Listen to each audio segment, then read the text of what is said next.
보도록 하겠습니다.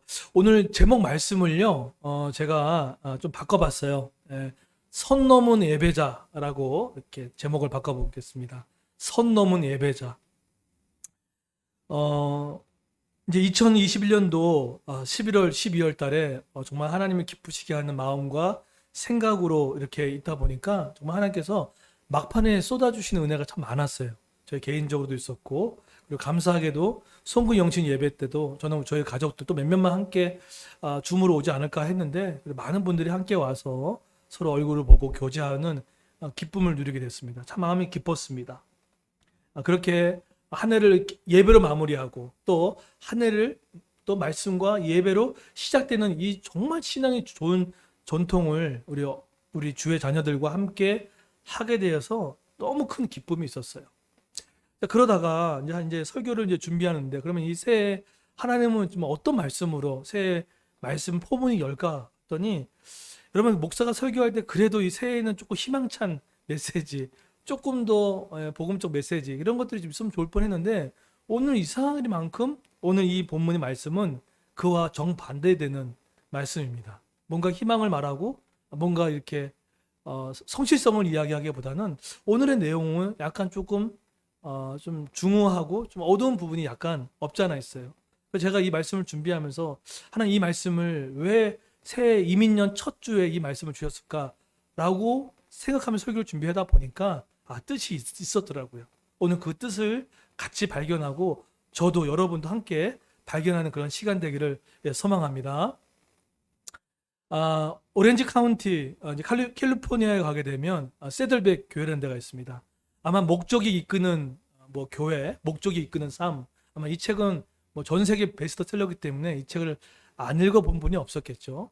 네, 그런데 이제 거기 그 교회의 담임 목사님인 니거렌 목사님이 계십니다. 근데 니거렌 목사님께서 이제 성도들이 양육함에 있어서 어떤 한 파트가 있었는데 그 중에 하나를 제가 발췌를 했어요. 발췌했던 내용 중에 뭐냐면 이런 내용이었습니다. 우리 사람들에게, 우리 성도들에게는 세 가지의 죄성이 존재한다는 거예요. 그 첫 번째 죄성이 뭐냐면 이겁니다. 나는 이 세상을 혼자 살아갈 수 있다 라는 그런 생각을 한다는 거예요. 이것이 바로 첫 번째 죄성이라는 거예요. 나는 뭐 소그룹도 필요 없고 나는 공동체도 필요 없고 혼자 예배 드리면 되지 않나. 아마 이런 것들은 우리 대형교회를 많이 접했던 우리 성도님들 많이 느꼈을 거예요. 그냥 앉았다 그냥 예배하면 되지. 뭐 귀찮게 교제를 나눠. 근데 이것이 첫 번째 죄성이라는 이야기를 합니다. 근데 그거에 대한 대안이 뭐냐면 어떤 형태든지 소그룹에 들어가는 것, 네. 공동체와 함께 하는 것, 이것이 너무 중요하다라는 이야기를 합니다. 그래서 이 교회는 무려 이 소그룹만 해도 한 3,000개가 넘습니다. 그만큼 모든 성도들이 다 소그룹에 들어가고 공동체를 할 수 있게끔 그 죄성을 방지케 합니다. 두 번째로 죄성이 뭐냐면 시간이 내 것이라는 착각을 많이 한다는 거예요. 네. 그래서 하루를 시작할 때도 그냥 씻고 출근하기 바쁘지 정말 그 시간에 딱 일어나서 하나님 오늘 이 시간도 주님의 시간입니다. 주님이 함께 하십시오. 라는 기도를 시작하지 않는 이것도 하나의 착각이라는 얘기를 하는 거예요. 그러면서 건면할 때 이렇게 얘기합니다. 날마다 큐티와 성경 읽기를 통해서 나의 시간의 우리 한 10%는 하나님께 먼저 드리고 하는 것이 중요하다라는 대안점을 주고 있습니다. 그리고 마지막은 내 인컴이 내 것이라는 나의 것이라는 생각하는 성도가 많이 있다는 거예요. 이거 내가 벌어서 된 재정 아니냐. 이거 내가 열심히 얻어서 내가 온 거 아니냐. 매 맞죠. 하지만 이것도 성도의 큰 죄성 중에 하나라는 거예요. 그거 누가 주셨습니까? 하나님께서 먹을 걸 주시고 일터를 주시고 또 모든 지혜를 주시고 또 만남의 축복을 주신 분이 누구라는 거예요. 하나님을 인정하라는 거죠. 그 인정의 통로가 바로 11조와 헌금을 통해서 내 인컴, 소득의 10%를 들을 줄 아는 것이 중요하다라고 이렇게 말하고 있습니다. 예, 결국은 이 세 가지의 죄성을 한 가지 딱 그러면 묶어보면 결국은 뭐냐면 이 세상은 지금 우리 현대인들은 많은 성도인들은 끊임없이 내가 왕자리로 가려고 하는 욕구 본성이 계속해서 있다는 거예요. 이것을 신약 성경에는 육체, 자라고도 표현합니다. 그리고 자하라고도 표현합니다. 끊임없는 이 싸움을 하고 있다는 거예요. 이것이 그러면 오늘 이 세 가지의 재성을 갖고 했을 때 오늘 이 사무엘하 12장에 보게 되면 오늘 선 넘은 예배자 한 명을 소개시키고자 합니다. 바로 그 선 넘은 예배자가 누구냐면 바로 다윗입니다. 자, 오늘 이 선 넘은 예배자 다윗 부정적인 의미예요. 자, 어떻게 선을 넘겼나? 자, 보십시오. 오늘 너무나 유명한 다윗이 밧세바를 범한 사건입니다. 자, 그러면 여러분 생각해 보세요. 2주 전에도 다윗의 신학을 제가 세 가지로 정리해 드렸죠. 첫 번째, 다윗은 어린 목동에 있음에도 불구하고 하나님을 위하는 마음이 있는 그런 하나님을 위한 신학이 있었던 사람이었어요. 그죠? 그리고 다윗과 골리앗 싸움 가운데도 모든 인생의 전쟁은 칼과 창이 아니구나. 여호와의 구원하심에 달려있다. 라고 전쟁 신학도 명확했던 사람이 다윗이었어요. 심지어 그뿐입니까? 백항목 궁에 살고 있었지만 하나님의 언약궤가 초라한 곳에 있는 것을 보고 우리 하나님 어떻게 기쁘시게 할까 했던 하나님을 위하는 그런 신학도 있었던 사람이 누구였습니까? 그게 다윗이었단 말이에요. 근데 이 다윗이 오늘 선을 넘습니다. 어떤 선을 넘습니까? 바로 한 가정의 부인이었던 밧세바를 범함으로 말미암아 이가 저질렀던 네 가지의 선 넘은 것을 보십시오. 첫 번째 보세요. 이게 뭡니까? 한 가지 뭐죠? 하나님의 영광을 가렸다는 거예요. 선 넘었죠. 두 번째로 다윗은 한 가정을 그냥 무너뜨려 버렸어요. 밧세바와 우리아의 자녀는 등장하지 않지만 어쨌든 그 나이였으면 없지는 않았을 것 같아요. 그런데 불륜으로 인하여서 가정을 무너뜨린 사람이었습니다. 그리고 세 번째로 신실한 누굽니까? 부하를 죽였어요. 아주 교활하게. 그리고 마지막에 다윗과 밧세바의 동침으로 난 첫 아이가 어떻게 합니까? 사망에 이르게 됩니다. 선 넘은 예배자 다윗은 너무 중요한 신학을 견고하게 서 있었지만 결론적으로 이 네 가지를 범하고 말았던 사람, 그 사람이 바로 선 넘은 예배자 다윗이었다는 거예요. 자, 그러면 오늘 다윗이 구체적으로 그러면 어떤 선을 넘었는지 첫 번째 보세요. 보세요. PPT를 보시게 되면 자, 다윗은 두 가지의 선을 넘었습니다. 첫 번째 한번 읽어볼까요? 무슨 선입니까? 시작. 하나님께 선을 넘은 자. 두 번째 읽겠습니다. 시작. 자, 오늘 본문으로 들어가 봅시다. 자, 본문의 가운데 자, 틀림없이 자, 본문에 보세요. 자, 사무엘하 보세요. 우리 12장 7절 보시겠습니까? 12장 7절. 자, 7절 보시면 한번 읽어볼게요. 자, 7절에 한번 읽겠습니다. 시작. 나단이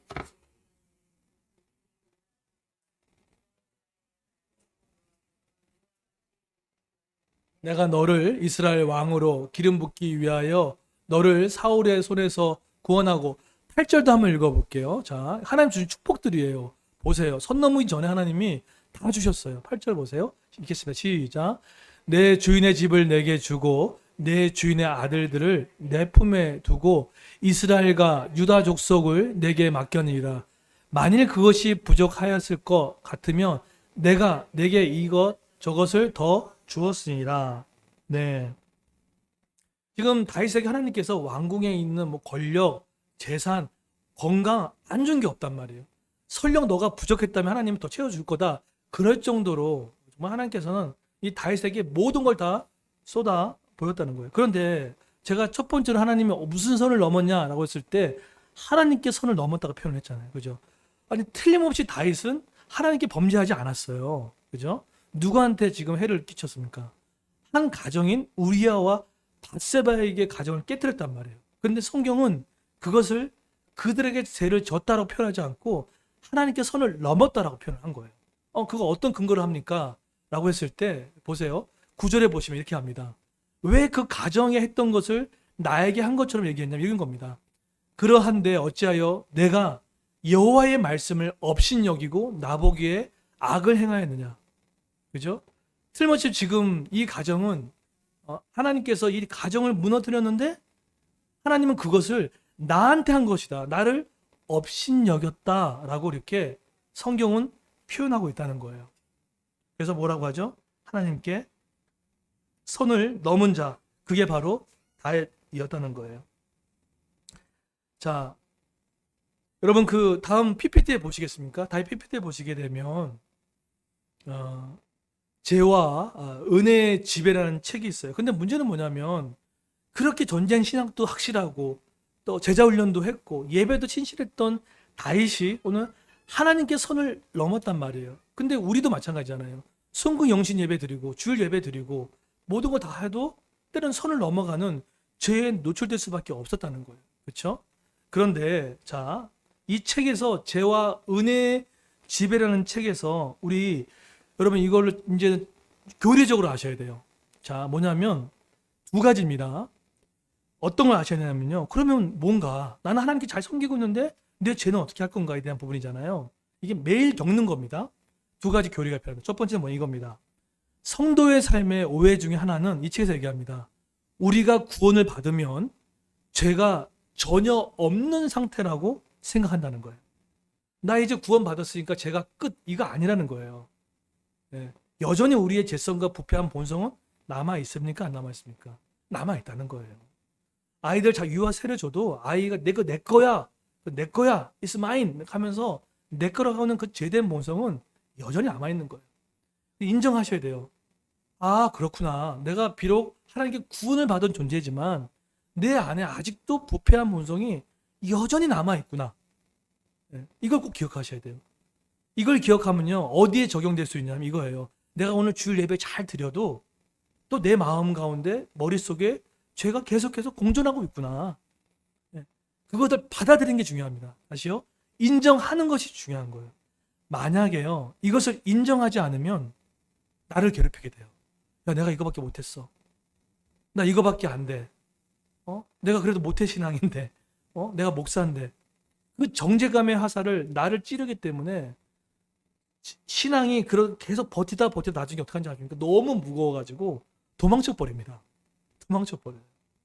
첫 번째 오해. 아, 내가 은혜는 받았지만 제가 내 안에 공존하고 있다. 두 번째 뭐냐면요.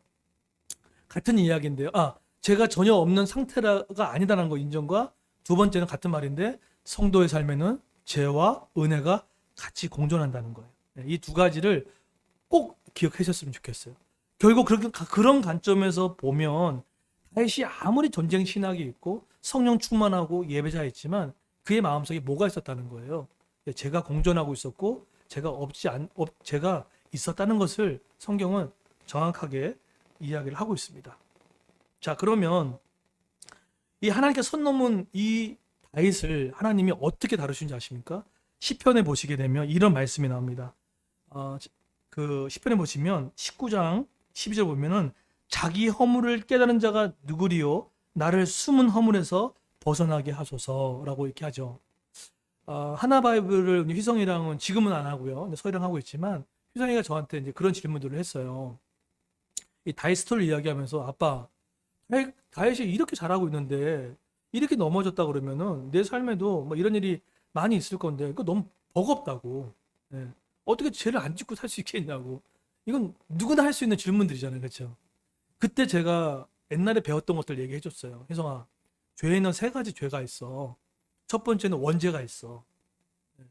그리고 두 번째는 자범죄가 있어. 그리고 세 번째는 고범죄가 있어. 원죄는 뭐죠? 에덴 동산에서 내가 주인 되기 위해서 하나님을 몰아내고 하나님 내가 같이 되어 하려고 했던 죄. 그 죄로 말미암아 이렇게 세상 깨지게 된 거죠. 그게 원죄입니다. 지금도 아담의 부패한 본성이 남아 있는 거예요. 두 번째, 그러면 자범죄가 뭡니까? 시편 지금 19편 12절의 저 구절은 자범죄일까요? 고범죄일까요? 자범죄란 말이에요. 그 얘기는 뭐냐면 자범죄는 뭐냐면 이거예요. 이게 죄였어? 이게 정말 하나님 아프시게 했던 거야? 그러니까 하나님의 말씀의 빛으로 성령의 조명으로 비추지 않으면 그게 죄인지도 모르고 숨어 있었던 것들이 있어요. 그게 자범죄라는 거예요. 그러면 이런 사람들 특징이 뭐 이거예요. 어떤 특징이 있냐면 이겁니다. 내가 이렇게 기도하는 거예요. 하나님, 제가 직장생활 하는데 저 사람 정말 죽일 정도로 미워요. 하나님은 우리를 사랑하라고 이야기를 했고, 하나님은 미워하지 말라고 얘기를 했는데, 하나님 제 마음이 막 크게 들끓습니다. 근데 그럼에도 불구하고 하나님, 저는 이 말씀에 순종하고 싶습니다. 하나님 도와주십시오. 미워하는 것은 자범죄죠. 그죠? 마음속 미워했기 때문에. 하지만 이 사람은 뭘 붙은 겁니까? 하나님 그럼에도 불구하고 용서해 달라고. 그래서 이 죄와 은혜의 집의 책에서 보면은 자범죄는 하나님이 용서가 가능한 죄예요. 그 더불어 이것에 대해서 하나님께서 큰 책임을 묻지 않습니다. 그래서 우리가 있잖아요. 우리가 틀림없이 죄인지도 알고 우리가 실수한 적도 있잖아요. 그죠? 그런데 하나님이 그냥 숭숭 넘어갈 때가 있어요. 그죠?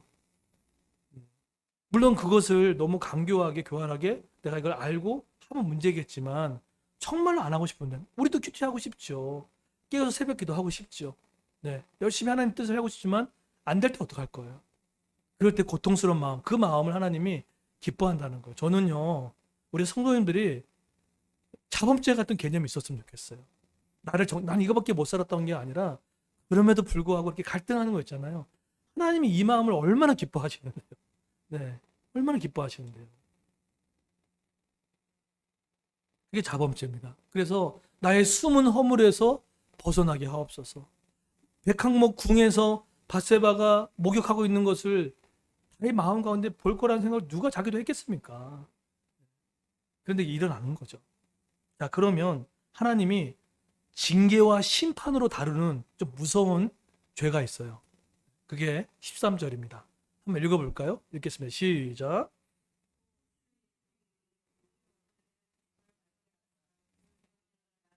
정하지 못하게 하소서. 그리하면 내가 정직하여 그 죄가에서 벗어나게 하나이다. 13절에 보시면 주의 종에게 뭐 한다고요? 고의로 죄를 짓지 않게 하소서라고 표현해요. 저걸 다른 언어로 표현하면 고범죄라고 합니다. 고범죄의 사전적인 어휘는 뭐냐면 이겁니다. 들어보세요. 의도를 가지고 계획적으로 지은 죄. 이것이 고범죄예요. 다윗은 백항목 궁에서 밧세바를 바라보고 우리아를 전쟁터에 내밀어서 아주 강교하게 자신의 손에 피를 안 묻히고 전쟁이라는 명목하에 보내서 죽게 만들었던 것은 자범죄에 속합니까? 고범죄에 속합니까? 이게 고범죄인 거예요. 의도를 갖고 계획을 가지고 선을 넘은 것을 다윗은 바로 그것을 뭐라고 합니까? 그게 고범죄인 거예요. 오늘 본문에는 무슨 죄입니까? 이게 고범죄예요. 근데 아까 뭐라 그랬죠? 이래서 이 고범죄는 actual sin이라고 합니다. 실행죄라고 하는 거예요. 진짜 짓는 죄예요. 근데 이런 죄는요, 하나님께서 아주 무서운 징계와 심판으로 다루십니다. 네. 죄와 은혜의 책에 보면 그렇게 얘기 나와요. 아주 무섭게 심판하고 징계 쪽으로 가요. 실제적으로 이 고범죄로 말미암아 다윗과 밧세바가 동침하여서 난 첫째 아이 이름도 없지만 그 첫째 아이가 어떻게 됩니까? 다윗이 열심히 기도하고 열심히 금식하고 열심히 하나님께 부르짖었지만 하나님이 그 아이를 어떻게 합니까? 가져가십니다. 무서운 거예요, 사실은요. 네. 그러면 이런 고범죄를 지었을 때의 우리의 마음의 상태를 좀 가만히 봤으면 좋겠어요. 어떤 상태냐면 PPT를 주십시오. 어느 정도 증상들이 있어요. 보시면 그 다음 거요. 자, 고범죄 다윗이죠. 자, 여러분 만약 이 고범죄를 짓기 이전에 여러분 증상을 잘 보시면 이게 고범죄로 넘어갈 수 있다는 거예요. 자범죄를 갖고 자꾸 장난치면요. 무슨 말인지 아시죠? 자범죄를 갖고 자꾸 갈등하다가 자꾸 장난치다 보면은 그게 자꾸 완고해지고 죄의 경향성이라고 해요. 존 오웬이 그런 얘기했죠. 죄가 그것을 자꾸 교활하게 우리를 이끌어갈 뿐만 아니라 정말 강교해져가지고 죄를 갖고 놀 때가 있단 말이에요. 자, 그런데 그때 어느 상태로 고범죄로 확 넘어가냐면 이런 상태예요. 자, 그때가 어떤 상태냐면 간절한 기도의 영이 상실되어 있는 그런 현재 상태. 그랬을 때 자범죄에서 고범죄로 넘어가는 그 모습이 그렇게 있을 수 있다는 거예요.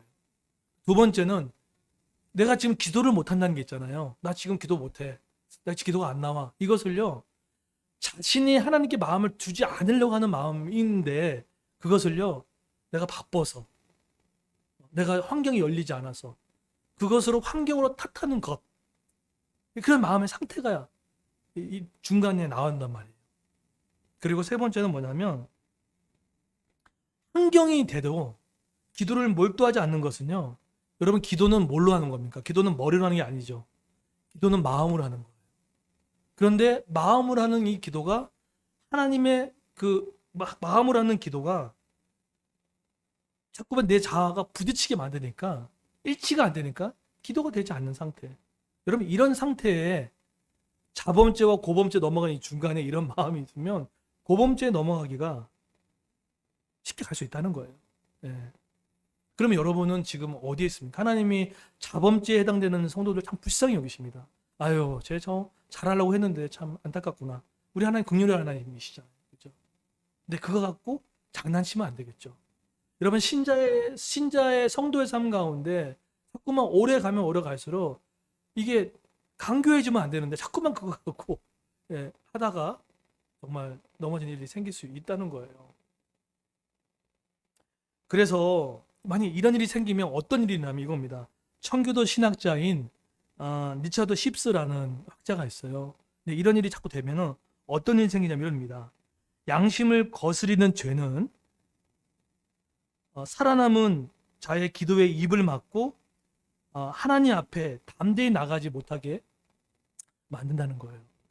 네, 이렇게 양심을 거스르게 하는 죄는 기도를 입을 막아버려지고 심지어는 하나님 앞에 담대히 나가지 못하게 만드는 일이 된다는 거예요. 그래서 여러분, 고범죄는요, 하나님께서 오늘 성경 본문처럼 무섭게 하나님이 징계하고 심판하는 이 부분으로 나와 있어요. 때문에 저는 오늘 2022년도 새해 가운데 하나님께서 이 밝음도 필요하고 뭔가 성실함이 필요한 이 오늘 첫 주 예배 가운데 하나님 이 본문을 왜 다루시게 했나 했을 때 저는 죄의 백신을 미리 맞기를 원하시는 하나님의 마음이라는 생각이 들었습니다. 여러분, 오늘 이 말씀은 여러분의 백신이 됐으면 좋겠어요. 네, 오늘 정말 내가 자범죄의 백신을 맞고 고범죄의 백신을 맞고 혹시 내가 이 마음이 있다 그러면 빨리 영적인 백신을 맞으셔야 되는 거예요. 네. 어떻게 보면 오늘 이 말씀에 하나님이 우리 성도님들이 한 해 열심히 풍성하게 살아갈 건데 그 풍성한 삶을 자유롭게 살기 위해서 하나님이 이 사무엘하 12장을 통해서 백신을 맞게 하시는 부스타샷을 맞게 하는 말씀이구나 라는 생각들을 하게 됩니다. 자, 그러면 두 번째입니다. 두 번째 보세요. 두 번째는 다윗은 누구에게 손을 넘습니까? 아니요, 띄우지 마시고 두 번째는 이웃에게 선 넘은 자, 그게 누굽니까? 그게 다윗이에요.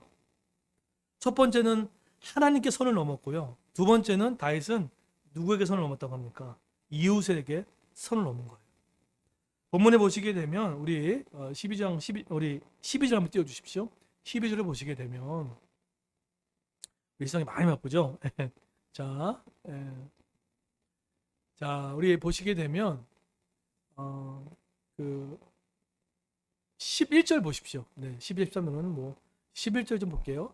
여호와께서 또 이와 같이 이르시기를 보라, 내와 내 집에 재앙을 일으키고 내가 내 눈앞에서 내 아내를 빼앗아 내 이웃들에게 주리니 그 사람들이 내 아내들과 더불어 백주에 동침하리라 라고 얘기를 해놓고 10절에 보시면 이제 내가 뭐라고 하죠? 나를 업신여기고, 다윗은 밧세바를 멍했지 하나님을 업신여기지 않았단 말이에요. 그죠? 근데 하나님은 그 밧세바와 우리아를 누구를 동일시키게 합니까? 자기와 동일시키게 한 거예요.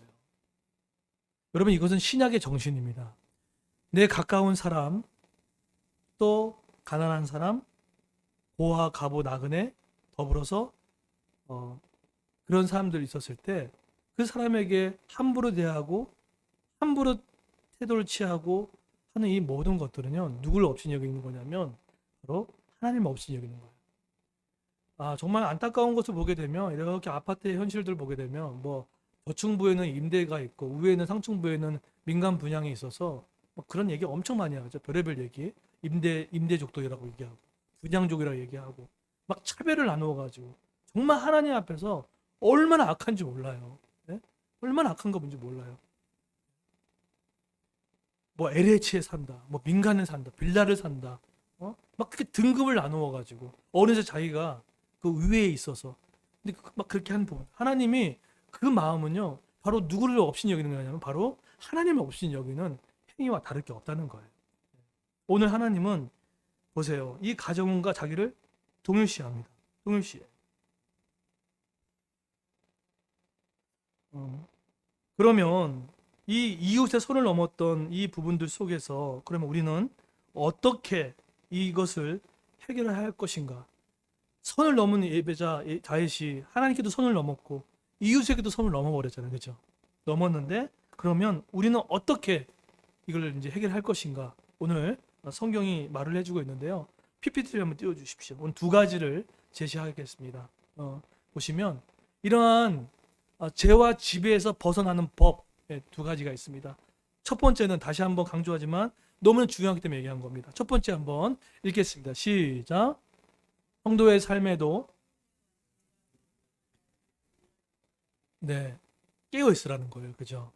내가 은혜가 내 안에 충만하지만 죄도 여전히 공존할 수 있다라는 것에 대한 분명한 인식을 해야 한다는 겁니다. 여러분, 은혜의 지배와 죄의 지배가 있었을 때 누가 이 둘 다 성격이 강해가지고 서로 자기의 자리를 차지하려고 합니다. 그래서 우세한 지배력을 쟁취하려고 이야기를 한다는 거예요. 그런데 성경은 얘기합니다. 하나님과 재물을 겸하여 섬길 수 없는 것처럼 결코 우리의 마음 가운데 은혜와 죄가 공존하지만 하지만 이것은 하나로 만들 수밖에 없다는 거예요. 왜냐하면 마음의 보좌는 누구 것입니까? 하나님 것이기 때문에 둘 중에 하나는 명확하게 물타는 게 없고 하나의 명확하게 지배력을 갖고 나가야 한다는 거예요. 이게 너무나 중요한 개념입니다. 자, 그랬을 때 그러면 어떻게 할 것인가에 대했을 때 두 번째가 그 해답이에요. 제가 읽겠습니다. 은혜의 뭐죠? 현재적 통치를 강력하게 실천하는 것이 필요합니다. 제가 왜 은혜 다음에 현재적이라는 단어를 사용했을까요? 이런 거죠. 내가 어제 받은 은혜를 갖고 오늘을 살려고 하면 안 돼요. 그죠? 내가 옛날에 정말 화려했던 은혜 충만했던 그 삶을 갖고 오늘도 동일하게 있을 거라는 생각을 하지 마셔라는 얘기예요. 우리 이제 속으로 이제 바이블 스터디 하는데 어떤 한 자매가 정말 귀한 얘기를 이렇게 하더라고요. 뭐냐면 성도의 삶은 멈춰 있는 게 아니라 자꾸 영적으로 뒤로 퇴보한다는 거예요. 그래서 갈라디아서의 3장에 보면 너희가 어찌하여 성령으로 시작하였다가 너희가 어떻게 육체를 바치겠느냐? 그게 무슨 뜻이에요? 구원의 믿음이 성령을 주심을 알미하면 믿음을 받았다면 내 이후의 구원의 삶도 성령께 붙들림 받고 그걸 추구하고 나가는 했을 때 살 수 있다는 얘기를 하고 있다는 거잖아요. 그래서 여러분 은혜의 현재적 통치를 이루기 위해서요 필요한 게 뭐냐면 정말 여러분 노력하셔야 돼요. 정말 말씀의 은혜의 지배를 수단을 받으려고 노력하셔야 돼요. 그리고 또 매일 기도할 수 있게끔 그 수단을 받고 나가려고 분투하셔야 됩니다. 분투하셔야 돼요. 그거는 행위주의가 아니에요. 우리 마음에 죄의 지배가 있고 은혜의 지배가 공존하고 있기 때문에 내가 어느 쪽의 말에 먹이를 먹일 것인가에 따라서 우리의 삶이 달라진다 그러면 여러분 계속해서 말씀에 먹이를 먹이셔야 돼요. 내 영혼에 기도에 먹이를 먹이셔야 되고 성령에 의지하는 먹이를 계속해서 먹이지 않으면 그 죄라는 그 우세종이 우리를 자꾸 잠식해 들어와서 여러분을 기도의 입을 막아버리고 또 자범죄에서 고범죄로 넘어가게 만들어서 우리의 삶을 엉망하게 만드는 그런 아주 악한 죄 바이러스가 우리 침투하여서 꽁꽁 묶을 수밖에 없다는 것을 뜻합니다. 꼭 하나만 기억하십시오. 오늘 설교 다 해줘도 좋으니까 중요한 게 뭡니까? 은혜의 현재적인 통치를 강력하게 실천하십시오. 그래서 저도요 목사지만 새벽에 그 졸린 눈 비비고 하는 이유도 저도 그거 없으면 못 견뎌요. 금요 기도에도 마찬가지입니다. 저가 여러분이 위한 것도 있지만 저를 위한 것도 많아요. 그리고 제가 속으로 막 한 세네 개 하는 것도 왜 그럴까요? 저를 위해서예요, 사실은요. 그렇게 하지 않으면 저도 언젠간 다윗처럼 넘어질 수밖에 없기 때문에. 전도 왜 할까요? 제가 은혜 받기 위해서 하는 거예요. 선교 왜 할까요? 제가 은혜 받기 위해서 하는 거예요. 그 은혜에 연쇄적으로 돌아가지 않으면 언제든지 저는 자범죄를 갖고 장난치다가 고범죄에 넘어갈 수밖에 없는 그러한 인물임을 저도 부인할 수 없습니다. 오늘 말씀 결론 맺도록 하겠습니다. 오늘 말씀 다윗이 선을 넘었어요. 선 넘은 예배자 다윗. 바로 하나님께도 선을 넘어버렸고 이웃에게 선을 넘어버렸습니다. 여러분 죄의 지배 통치에 놓이시겠습니까? 은혜의 지배 통치 안에 현재적 은혜의 통치 앞에 계속해서 우리의 마음과 생각을 다 하겠습니까? 분투하셔야 됩니다. 행위가 아닙니다. 더 분투하셔서. 그래서 우리 첫째 주에는 강구하는 것처럼 제가 기도하고 연구하는 주간을 좀 개인적으로 갖고요.